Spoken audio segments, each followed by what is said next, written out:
Olá, gente. Então, retornamos aqui, certo? Bom, então nós vamos abordar agora alguns termos rápidos, tá? Quando o assunto é genética. Bom, todas as nossas células, né?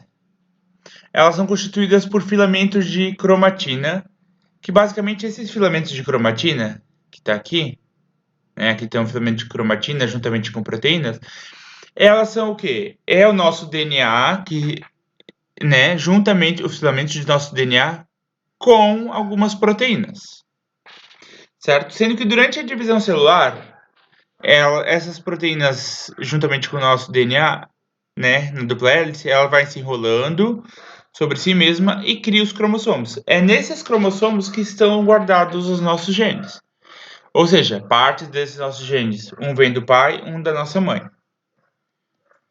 Certo? Ou seja, é aqui nesses cromossomos que se encontram os genes, que são pedaços do DNA. Né? Cada característica é representada por um par de genes, sendo que um desses genes que guarda as nossas características é trazido a nós pelos nossos pais e uma parte pelas nossas mães. Certo? Sendo que cada gene na espécie humana tem um local certo no cromossomo. Tal local é chamado de locus gênico. Certo? Sendo que uma característica, né? Sendo que as nossas características fenotípicas, ou seja, como é a nossa aparência, ela é dada em parte pela genética, ou seja, como é a nossa genética, e em parte pelo ambiente.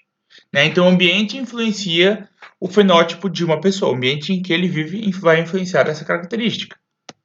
Certo? Não é somente fatores genéticos. Ele tem grandes chances. Por exemplo, uma característica minha, né? Nossa, aqui pode ser a orelha. Quando se é dominante a característica, ou seja, tem maior representatividade na espécie humana. Quer dizer que é um problema? Não, não quer dizer isso. Só que uma característica dominante é aquela que aparece em maior quantidade na nossa genética. Uma característica recessiva é aquela que é menor, que aparece em menor quantidade. Certo? Quando a característica é dominante, certo? Ela aparece com a primeira letra maiúscula e quando recessiva, a primeira letra minúscula. Ou, por exemplo, tá? Um dos termos ligados muito ao ser humano é a cor dos olhos, né, que nós vamos vir a falar depois sobre a genética ligada à cor dos olhos. Certo? Então, costuma-se. A cor do olho dominante, nossa, é a cor dos olhos castanhos. O azul é recessivo, né? Então, basicamente, quando uma pessoa ela nasce com olho castanho, ela pode nascer com olho castanho, mas não quer dizer que ela pode só vem com essa característica aqui. Ela pode ter uma característica heterozigota. Isso quer dizer o quê? Né? Que a pessoa ela nasce com olho castanho, mas um dos genes dela tem olho azul. E isso quando ela tiver um filho, por exemplo, vamos dizer que uma pessoa tem olhos castanhos, ela é heterozigota, é casada com uma moça que tem olhos azuis, é com essa característica. Um dos filhos podem vir com olhos azuis, alguns filhos, tá? Isso por quê? Porque a pessoa, ou o pai dessa pessoa, ou a mãe, ou alguns dos avós ou bisavós, né? Ou trisavós até, podem ter a característica de olho azul. Então, até 4 gerações uma pessoa pode vir a ter alguma característica de alguém das 4 gerações anteriores, né, de um de seus antepassados e pode passar isso ao seu descendente. Certo? Pois bem.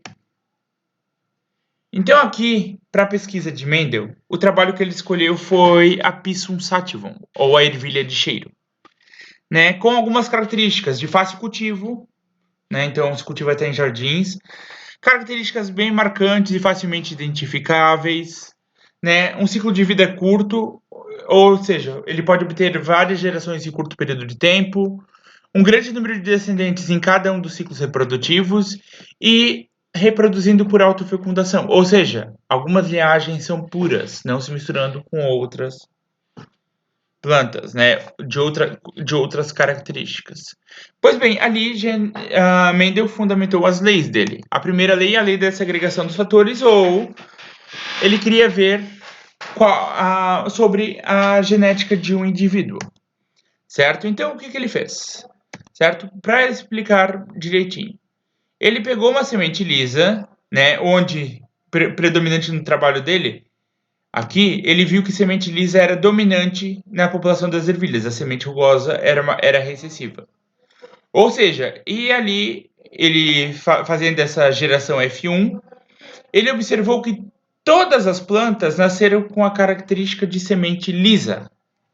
Então, 100% dos descendentes dessa primeira geração parental nasceu com semente lisa. Então, ele pegou 2 indivíduos dessa geração F1, cruzou entre si, né? E o que ele observou é que 75% nasceu com semente lisa e 25% nasceu com semente rugosa.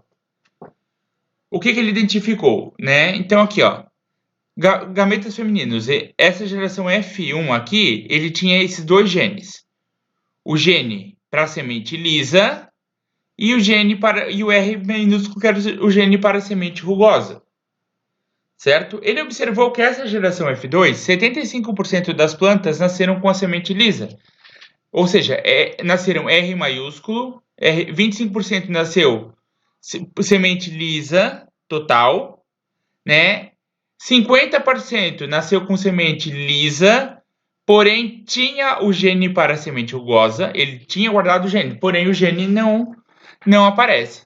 E 25% da população dessa F2 nasceu com a semente rugosa, ou seja, ambos, as características, né, uma vindo do pai e outra da mãe, veio recessiva, ou seja, deu semente rugosa.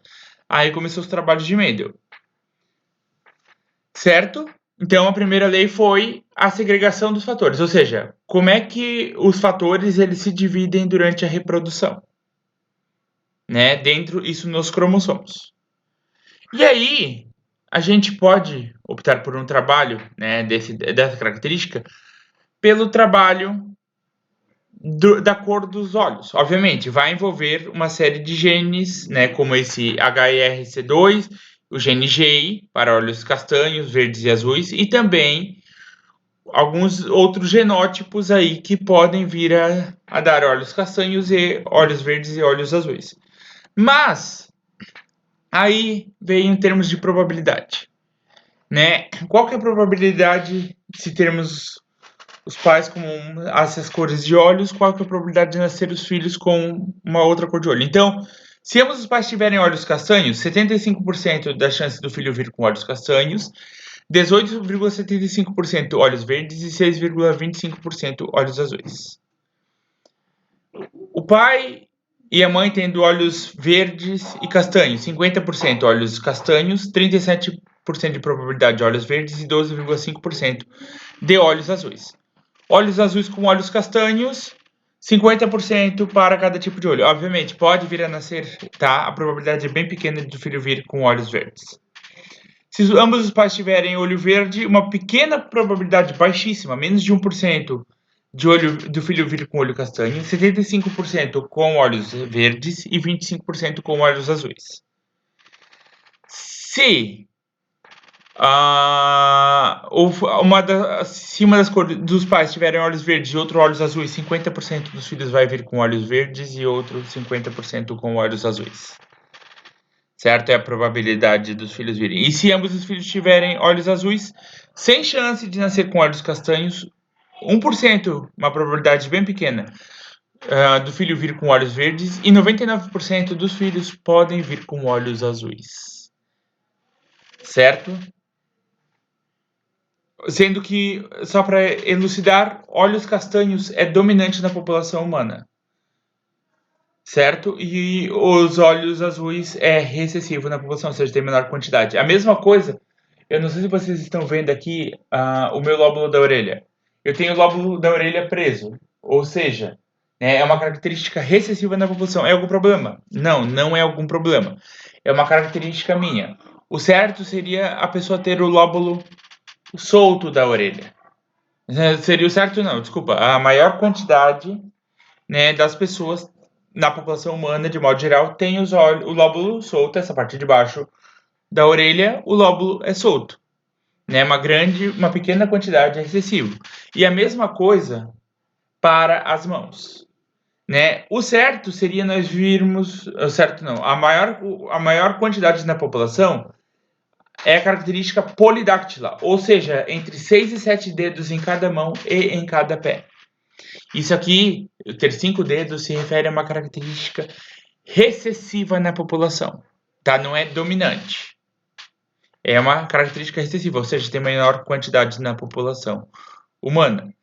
Mas tudo isso depende também dos genes, tá, gente? Não depende só das características que nossos pais virem, não. Depende muito dos nossos genes.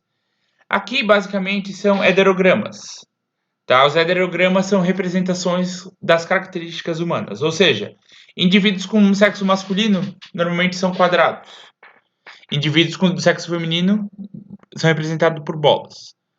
Certo? Indivíduos de sexo desconhecido, ou seja, o pai, isso estamos falando de sexo biológico, tá, gente?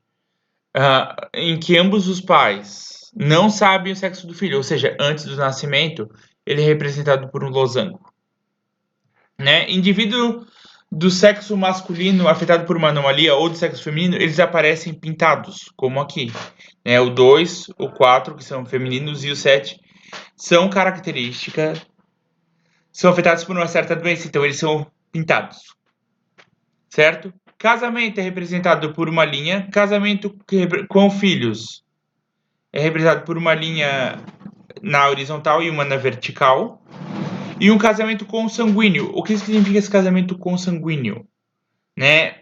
Os cônjuges são parentes próximos. Eles são representados por uma linha dupla. Isso ocorria muito na realeza, né? Onde eles tinham um casamento consanguíneo para manter a linhagem de sangue azul, para manter a linhagem pura, né, deles. Certo? Bom, pois bem, no próximo vídeo a gente vai falar então sobre a segunda lei, tá? Que é a lei da segregação independente, onde Mendel buscou analisar se duas ou mais características tinham relações ou eram independentes entre si, certo? Mas isso ficará para o próximo.